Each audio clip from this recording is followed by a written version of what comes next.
Saudara, perdamaian dan gencatan senjata di Gaza, Palestina terancam gagal. Israel terus melakukan serangan ke sejumlah lokasi di Gaza yang menewaskan puluhan orang. Amerika Serikat sejauh ini masih berdiam diri. Bagaimana kelanjutan proses perdamaian di Gaza? Apakah PBB dan negara-negara dunia internasional bisa berkontribusi dengan nyata? Siapa yang harus memimpin proses perdamaian di Gaza? Kita bahas bersama Guru Besar Hukum Internasional UI, Prof. Hikmahanto Juwana. Prof. Hikmahanto, selamat petang. Selamat petang, Mas Dipo. Sehat Prof, ya? Alhamdulillah sehat, Prof. Prof, saya ingin tanyakan dulu bahwa berulang kali Israel ini melanggar rencana perdamaian di Gaza dengan melakukan serangan ke Palestina. Apa yang Anda maknai dari hal ini? Yang pasti adalah gencatan senjata ini semakin hari semakin rapuh. Dan gencatan senjata ini masih tetap ada, itu karena adanya komitmen dari Presiden Trump bahwa gencatan senjata ini harus tetap di-preserve atau dijaga. Nah, tetapi menurut saya ini sudah rapuh karena apa? Tiap kali kita mendengar bahwa Israel melakukan serangan dengan apapun alasan, seperti baru-baru ini yang tadi diberitakan, anak kecil yang dituduh disangka sebagai seorang pelaku teror. Nah, ini harus dihentikan. Dan menurut saya caranya adalah kita tidak bisa bicara dengan Perserikatan Bangsa-Bangsa. Karena dalam hal seperti ini PBB sejak awal pada waktu Presiden Trump memunculkan 20 poin perdamaian di Gaza, itu tidak bicara soal PBB, peran PBB. Bahkan dalam pidato juga Presiden Trump mengatakan bahwa PBB tidak bermakna di dalam perang yang beliau bisa hentikan lah, kira-kira seperti itu. Nah, jadi yang sekarang ini penting itu adalah pembentukan segera ISF, International Stabilization Force, yang tadi Menteri Pertahanan Amerika Serikat sudah menyampaikan kepada Menteri Safri Samsudin. Jadi ingat, ya, pasukan ini tidak merupakan pasukan Perserikatan Bangsa-Bangsa. Jadi jangan sampai ada orang di Indonesia mengatakan bahwa kalau tidak ada persetujuan dari PBB maka tidak bisa. Tidak, ini sudah sepakatan di dalam pertemuan Trump dengan pemimpin negara Timur Tengah dan negara yang berpenduduk Islam terbesar, yaitu Turki dan Indonesia.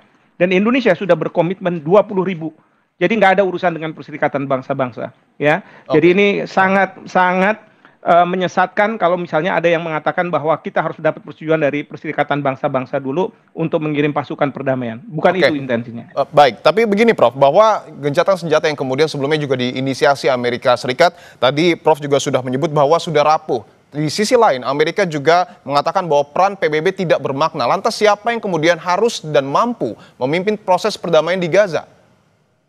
Yang bisa dan mampu adalah pertama Amerika Serikat. Yang kedua adalah negara-negara di Timur Tengah dan negara-negara yang memiliki penduduk besar di penduduk Islam terbesar di dunia dan sejumlah negara Eropa. Kayak kemarin pada waktu penandatanganan itu kan presiden kita diundang di Mesir. Lalu kemudian ada Perdana Menteri Inggris, Presiden Prancis juga hadir. Jadi mereka-mereka inilah yang akan menjaga gencatan senjata ini. Nah, kalau sekarang ini saya berharap Bapak Presiden dengan cara beliau bisa menyampaikan kepada Presiden Trump bahwa sekarang ini sudah saatnya ISF segera dibentuk dan beroperasi di gencatan senjata ini. Karena mengenai masalah sandera kan sudah dikembalikan oleh Israel. Lalu kemudian bantuan sudah mulai masuk, ya kan? Tapi kan sekarang masih ada nih serangan-serangan. Yang bisa menengahi ini adalah pasukan ini, ISF. ISF ini kalau misalnya hadir di Gaza, maka dari pihak Israel kan nggak punya alasan lagi. Kalau dia menyangka bahwa ini pelaku teror, karena apa? Kita menjamin bahwa serangan dari Israel dari Palestina tidak akan diluncurkan. Demikian juga dari Israel juga jangan menyerang ke rakyat Gaza. Jadi sekali lagi ISF harus segera dibentuk. Dan tentu Bapak Presiden punya influence, ya, gimana caranya, apakah ke Presiden Prancis dulu ataukah ke Perdana Menteri Inggris, bahkan ke pemimpin-pemimpin di Timur Tengah untuk sampai ke Trump atau mungkin juga langsung ke Presiden Trump, seperti itu. Bahwa pembentukan ISF ini menjadi hal yang penting, tetapi tadi disebutkan bahwa Amerika Serikat menjadi salah satu negara yang memiliki juga peranan yang sangat penting untuk perdamaian di Gaza. Tetapi sebelumnya Prof, bahwa Amerika Serikat dalam tanda kutip sudah mengancam Israel akan melakukan tindakan ketika memang melanggar. Tetapi sampai dengan saat ini Israel terus melakukan penyerangan ke Palestina. Apakah bisa dikatakan Amerika kurang serius untuk kemudian menekan Israel? Nah, ini makanya kalau misalnya seperti ini kan saling tuduh. Hamas mungkin mengatakan bahwa Israel duluan yang menyerang, atau misalnya Israel akan mengatakan bukan karena ini tindakan Hamas. Tapi dengan adanya pasukan ISF ini yang ada di Gaza, maka ini tidak dihilangkan Oke. potensi-potensi yang saling tuduh-menuduh ini. Itu satu. Dan yang kedua, Presiden Trump juga tidak akan sekarang ini menyetujui apapun tindakan suka-sukanya Israel. Misalnya, Israel mau menganeksasi tepi barat dengan adanya rancangan undang-undang. Trump bilang enggak, saya akan setujui dan kita akan tarik dukungan kita kalau misalnya benar-benar Israel melakukan hal tersebut. Akhirnya apa? Mundur kan? Nah, ini yang harus kita lakukan. Oke. Jadi saya minta deh dari pemerintah kita, tolong pengambil kebijakan berpikir dan bantu Bapak Presiden. Bapak Presiden itu banyak yang harus dipikirkan. Ada urusan EPEC, ada urusan ini. Masa kita nggak bisa bantu sih? Malah membuat Presiden harus berpikir, jangan-jangan kita tidak boleh mengirim pasukan karena tidak mendapat persetujuan atau dapat mandat dari Dewan Keamanan PBB. Kalau Dewan Keamanan PBB sekarang ini itu bisa gampang diveto oleh Amerika Serikat. Selesai itu urusan. Ya, tapi kan kita tahu dalam proses ini Amerika Serikat mengajak negara-negara di Timur Tengah, negara Eropa, kemudian negara Islam yang berpenduduk besar, tapi kan nggak mengajak Cina, tidak mengajak Rusia. Tapi kalau di PBB itu memperluas masalah. Oke. Jadi tolong dipikirkan itu. Oke, bahwa para pembantu presiden ini juga harus berperan aktif. Saya ingin tanyakan, sejauh ini menurut Anda, Prof, bagaimana peran dari Kementerian Luar Negeri kita terkait dengan hal ini?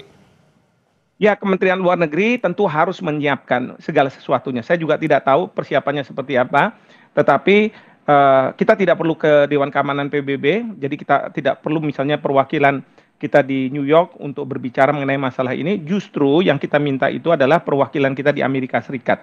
Jadi Kemlu harus minta ke duta besar kita untuk melakukan pendekatan dengan pemerintah Amerika Serikat.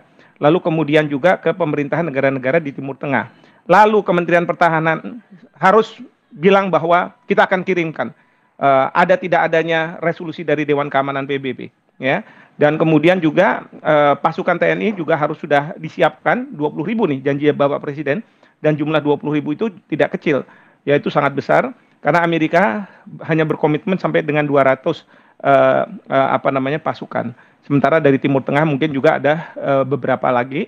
Nah, inilah yang akan menjadi pasukan yang dibanjiri sehingga Israel itu tidak semena-mena dia menyerang Gaza. Jadi bukan yang saya mengatakan ini jadi human shield ya, tameng manusia begitu ya, tetapi pentingnya ISF itu adalah menjaga gencatan senjata supaya tidak rapuh, tidak kemudian jadi bubar gitu. Karena ini harus dijaga betul. Oke, bahwa tapi sebelumnya begini, Prof. Israel juga menekankan bahwa setiap pasukan yang masuk ke sana ini harus dengan persetujuan dari Israel. Belum lagi Israel juga meminta negara yang masuk adalah harus negara yang netral. Apakah kemudian ini juga akan menjadi hambatan? Kita tanya sekarang ke Amerika Serikat, apa kemenangan Israel mengatakan seperti itu? Sementara Hamas harus tidak boleh ikut dalam pemerintahan pemerintahan transisi, Hamas harus dilucuti. Tiba-tiba sekarang Israel bilang kayak begitu. Kan yang punya inisiatif adalah Amerika Serikat, Presiden Trump. Dan Presiden Trump mendapatkan persetujuan dari negara-negara Timur Tengah, termasuk Indonesia dan Turki. Apa urusannya Israel menentukan kayak gitu? Apa Israel mau supaya pasukan kita nggak masuk ke sana?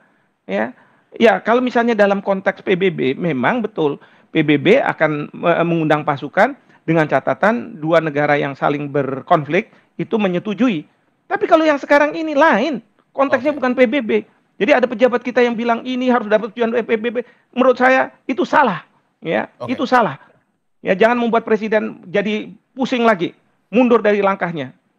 Oke, artinya peran Amerika Serikat juga ini menjadi penting untuk kemudian menekan Israel agar tentu tidak menyalahi aturan ketika ada tentara dari negara lain yang kemudian ingin menjaga perdamaian di sana.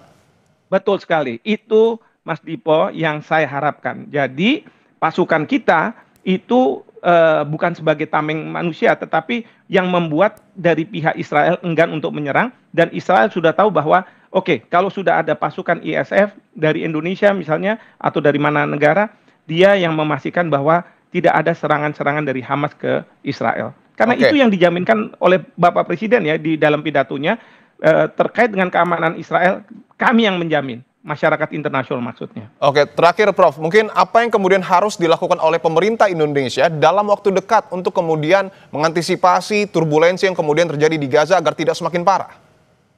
Ya, yang pasti adalah seperti saya katakan, Bapak Presiden punya caranya untuk menyampaikan hal ini kepada Presiden Trump ataupun ke pemimpin dari pemerintahan Timur Tengah, Eropa, segera mungkin supaya gencatan senjata yang rapuh ini tidak kemudian seperti masa-masa lalu akhirnya tidak dipatuhi oleh kedua belah pihak.